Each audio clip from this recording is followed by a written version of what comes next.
राधानगरीहून रंकाळ्याच्या दिशेने जाणारी ST bus रस्त्यावर अचानक म्हैस आडवी आल्याने रस्त्याच्या कडेला एका बाजूला कलंडल्याची घटना मंगळवारी दुपारी 3:15च्या सुमारास घडली आहे। आमजाई भरवडे दरम्यान अंबाबाई मंदिराच्या पाठीमागील रस्त्यावर हा प्रकार घडला। राधानगरीहून दुपारी सुमारे 1 वाजता ही बस रंकाळ्याच्या दिशेने रवाना झाली होती। आमजाई भरवडे परिसरातून बस जात असताना अचानक म्हैस रस्त्यावर आडवी आली। म्हैशीला वाचवण्यासाठी चालकाने तातडीने बस रस्त्याच्या कडेला घेतली। याच प्रयत्नात बस एका बाजूला कलंडली।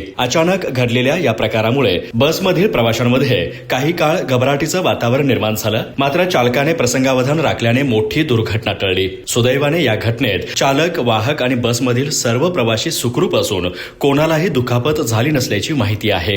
दरम्यान बस रस्त्याच्या कडेला कलंडल्याने या मार्गावरील वाहतूक काही काळ विस्कळीत झाली होती। राधानगरीहून के न्यूज मराठीसाठी स्वप्नील कांबळे। घराचं स्वप्न, सुरक्षित भविष्यासाठीची गुंतवणूक आणि प्लॉट घ्यायचा विचार आला की मग नाव फक्त एकच, आविष्कार। कोल्हापूरकरांच्या विश्वासाचं हक्काचं ठिकाण म्हणजे आविष्कार इन्फ्रा।